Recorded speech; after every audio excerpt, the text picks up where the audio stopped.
مشاهدينا الأفاضل، طابت أوقاتكم من نشرة أخبار الفضاء الإريترية لهذه الفترة، يصحبكم فيها محمود عبد الله بكفاح، والتي نستهلها بأهم وأبرز العناوين. تشييع جثمان الشهيد المناضل الأمين محمد سعيد بمقابر الشهداء بالعاصمة أسمرة.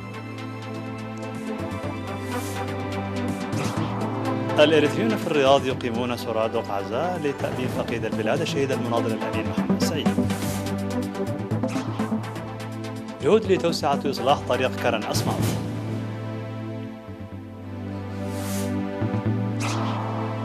التوصل إلى هدنة بين أذربيجان وأرمينيا بعد تجدد الاشتباكات بينهما. التلفزيون السوري يعلن عن هجوم صاروخي إسرائيلي جنوبي دمشق. توقف المدارس وترقب لإغلاق نيودلهي بسبب التلوث.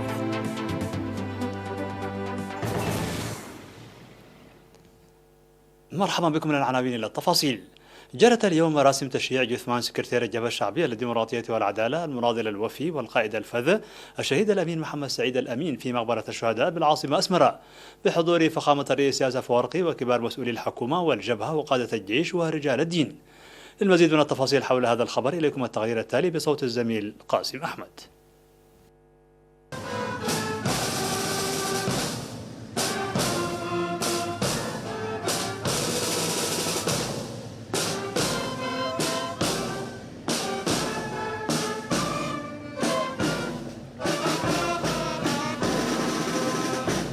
شيع جثمان سكرتير الجبهة الشعبية للديمقراطية والعدالة المناضل الأمين محمد سعيد في مقبرة الشهداء بأسمرة اليوم بحضور فخامة الرئيس ياسر أفورقي وكبار المسؤولين في الحكومة والجبهة وقادة الجيش ورجال الدين وأسرة ورفاق الفقيد. التحق المناضل الأمين محمد سعيد بالثورة الإريترية من المملكة العربية السعودية في شهر أبريل من عام 1966، وذكر في النبذة التاريخية القصيرة في مراسم تشييعه بأنه من المناضلين والقادة الذين أفنى حياته من أجل الهدف الشعبي وسعى لتحقيق مبتغى الشعب، وامتلك حب قوي للشعب والوطن والروح المتفائلة وقيم المثابرة والصمود والحكمة.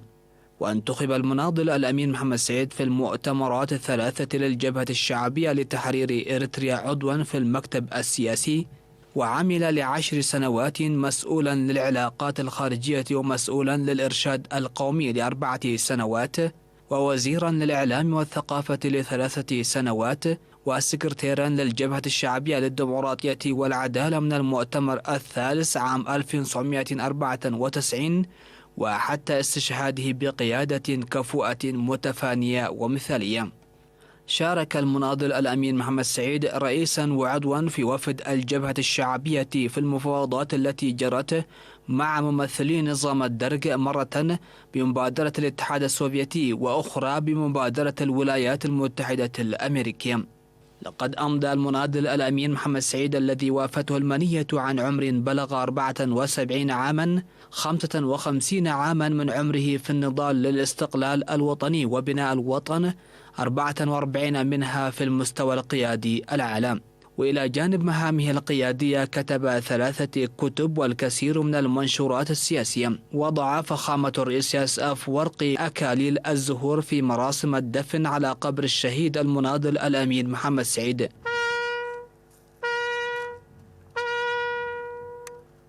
مسؤول الشؤون السياسية في الجبهة الشعبية للديمقراطية والعدالة سيد يماني قبراب، وقائد هيئة أركان قوات الدفاع الفريق فيليبوس والدي هانوس،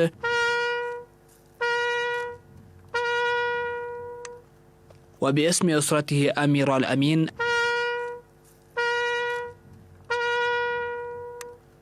استشهد المناضل الأمين محمد سعيد وهو أب ل4 أبناء يوم 14 من نوفمبر في المملكة العربية السعودية عن عمر بلغ 74 عاما، وذلك جراء مرض انفجائي أثناء زيارة للمملكة العربية السعودية لعقد سمينارات شعبية عن أوضاع البلاد.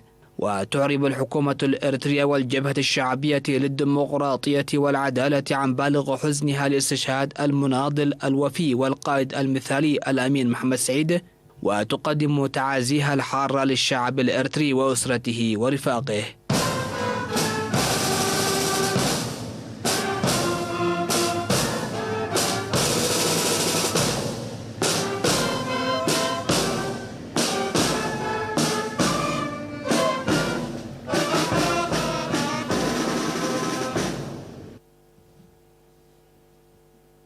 أقام الإريتريون في الرياض بالمملكة العربية السعودية سرادق عزاء يوم 15 من نوفمبر لتأبين سكرتير الجبهة الشعبية للديمقراطية والعدالة المناضل الشهيد الأمين محمد سعيد.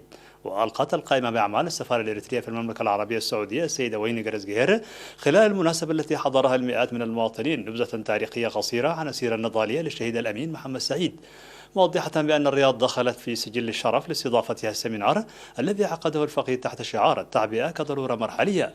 وتحدث المشاركون عن ذكرياتهم مؤكدين الثبات على الهدف وتقوية التصدي تنفيذا لوصية الشهيد. من جهة ثانية، أعربت الجالية الإريترية في الدمام بالسعودية وفرع الاتحاد الوطني للمرأة الإريترية في المنطقة الشرقية بالمملكة العربية السعودية عن بالغ الحزن لاستشهاد المناضل والقائد المثالي الأمين محمد سعيد، مجددين تعهدهم بالدفع ببرامج التصدي الوطني. استشهد سكرتير الجبهة الشعبية للديمقراطية والعدالة المناضل الأمين محمد سعيد الأمين يوم 14 من نوفمبر 2021 في المملكة العربية السعودية جراء مرض فجائي ألم به أثناء زيارته للمملكة العربية السعودية لعقد سمينارات جماهيرية للإريتريين عن الأوضاع الراهنة للبلاد.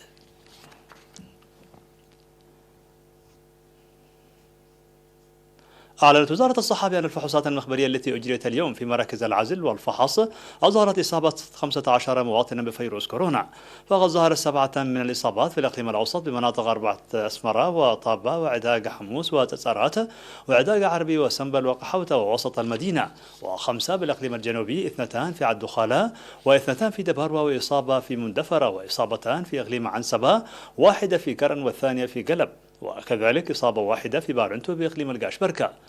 في غضون ذلك شفي 13 من مرضى الكورونا، 10 من إقليم عنسبة و3 من الإقليم الجنوبي، وبهذا بلغ عدد المصابين بفيروس كورونا في البلاد حتى الآن 7091، شفي منهم 6906 وتوفي 52 مريضا، بما لا يزال 133 من المرضى يتلقون العلاج بالمستشفيات. وزارة الصحة 17 من نوفمبر 2021.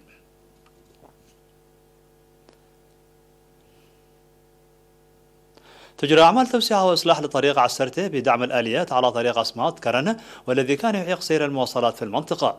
وأوضح سكان أسماط أهمية الطريق في تحسين حياتهم الاجتماعية والاقتصادية وتطور المنطقة، مؤكدين استعدادهم للمساهمة بكل المتطلبات حتى إنجاز العمل، داعين لتمهيده بالتربة المختارة وبناء المجاري والحواجز في أطرافه لحمايته من الانجراف بالسيول. وذكر السكان بأن تخصيص شركة حارات للمواصلات العامة حافلة في الطريق بتعرفة سفر مناسبة هو نتاج لهذا العمل، معربين عن ثقتهم في الحصول على خدمات أفضل بعد اكتمال أعمال توسعة وإصلاح الطريق. وكانت السيارات التي تعمل في الطريق البالغ طوله 120 كيلومترا تطلب 400 نقفة للراكب الواحد.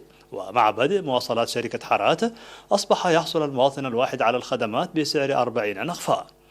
وأفاد مراسل إيرينا بأن العمل الجاري في عسرته يعتبر مواصلة لأنشطة الصيانة المجتمعية التي ظلت جارية على طريق هوش أسماط شقالي وحيناب أمبرداي وإيرا، وكذلك أسماط شاكا.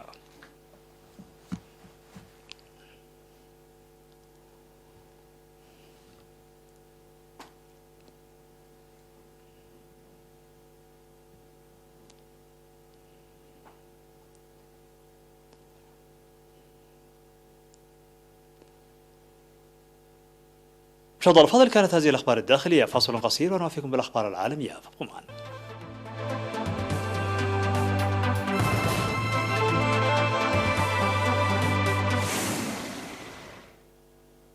مرحبا بكم. على الصعيد العالمي، أعلنت أرمينيا عن التوصل إلى هدنة مع أذربيجان إثر وساطة روسية بعد يوم من الاشتباكات بين قوات البلدين قرب منطقة ناغورني كاراباخ المتنازع عليها، مما أثار مخاوف من تصعيد عسكري بين يريفان وباكو.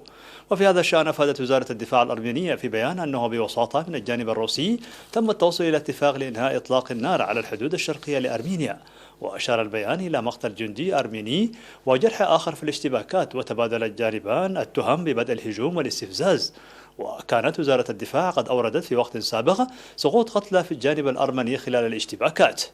ويأتي الإعلان عن الهدنة بعد دعوة لوزير الدفاع الروسي سيرجي شويغو بهذا الصدد، وكان قد تحدث هاتفيا مع نظيريه الأرميني والأذربيجاني وحثهما على إنهاء الأعمال التي تؤدي إلى تصعيد التوتر بحسب تصريحات الجيش الروسي.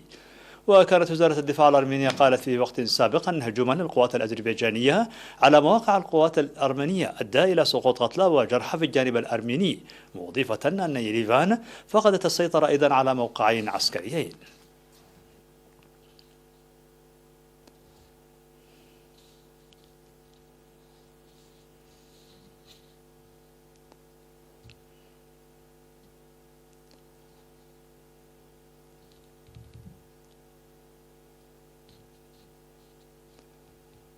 قال التلفزيون السوري أن إسرائيل أطلقت صاروخين استهدفا مبنى خالي جنوبي العاصمة دمشق، وهو الهجوم الإسرائيلي الثاني على الأراضي السورية خلال أقل من 10 أيام. وأضاف التلفزيون أن الهجوم انطلق من جهة هضبة الجولان المحتل، مؤكدا أنه تم إسقاط أحد الصاروخين من دون أي خسائر. وهذا هو الهجوم الصاروخي الإسرائيلي الثاني الذي تعلن عنه دمشق في أقل من 10 أيام، إذ استهدف الهجوم الأول مواقع في وسط وغربي سوريا، مما أدى إلى إصابة جنديين سوريين بجروح. وخلال الأعوام الماضية شنت إسرائيل عشرات الضربات الجوية في سوريا مستهدفة مواقع للجيش السوري، وخصوصا أهدافا إيرانية وأخرى لحزب الله اللبناني.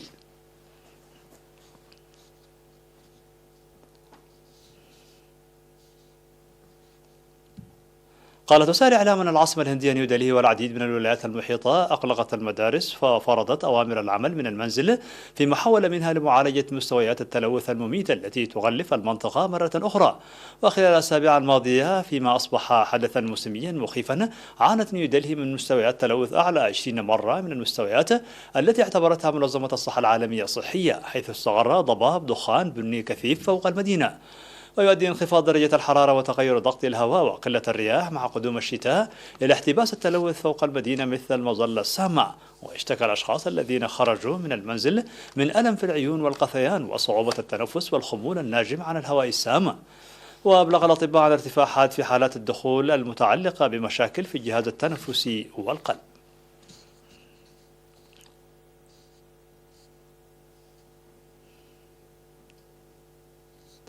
في الخبر الأخير، أطلق مشروع إسرائيلي لأول مرة في مطاعم بأوروبا وإسرائيل أول لحم نباتي مطبوع ثلاثي الإبعاد من قطع المنتجات النباتية بالكامل.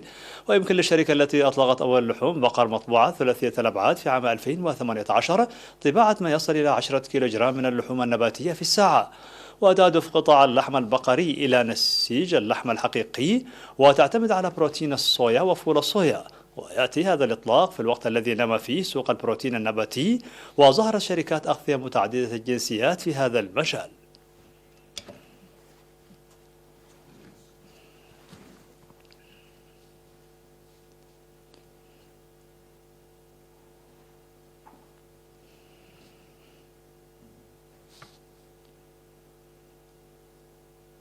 مشاهدينا الأفاضل، في نهاية النشرة لكم تذكير بأبرز ما جاء فيها من عناوين. تشييع جثمان الشهيد المناضل الأمين محمد سعيد بمقابر الشهداء بالعاصمة أسمرة. الإريتريون في الرياض يقيمون سرادق عزاء لتأبين فقيد البلاد الشهيد المناضل الأمين محمد سعيد. جهود لتوسعة وإصلاح طريق كرن أسماط.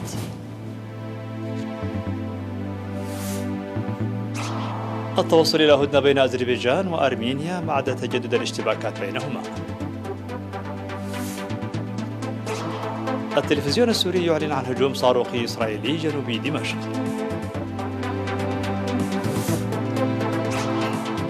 وتوقف المدارس وترقب لإغلاق نيودلهي بسبب التلوث. مشاهدينا الأفاضل، بهذا نكون قد وصلنا بكم إلى نهاية النشرة. شكرا على حسن المتابعة، دمتم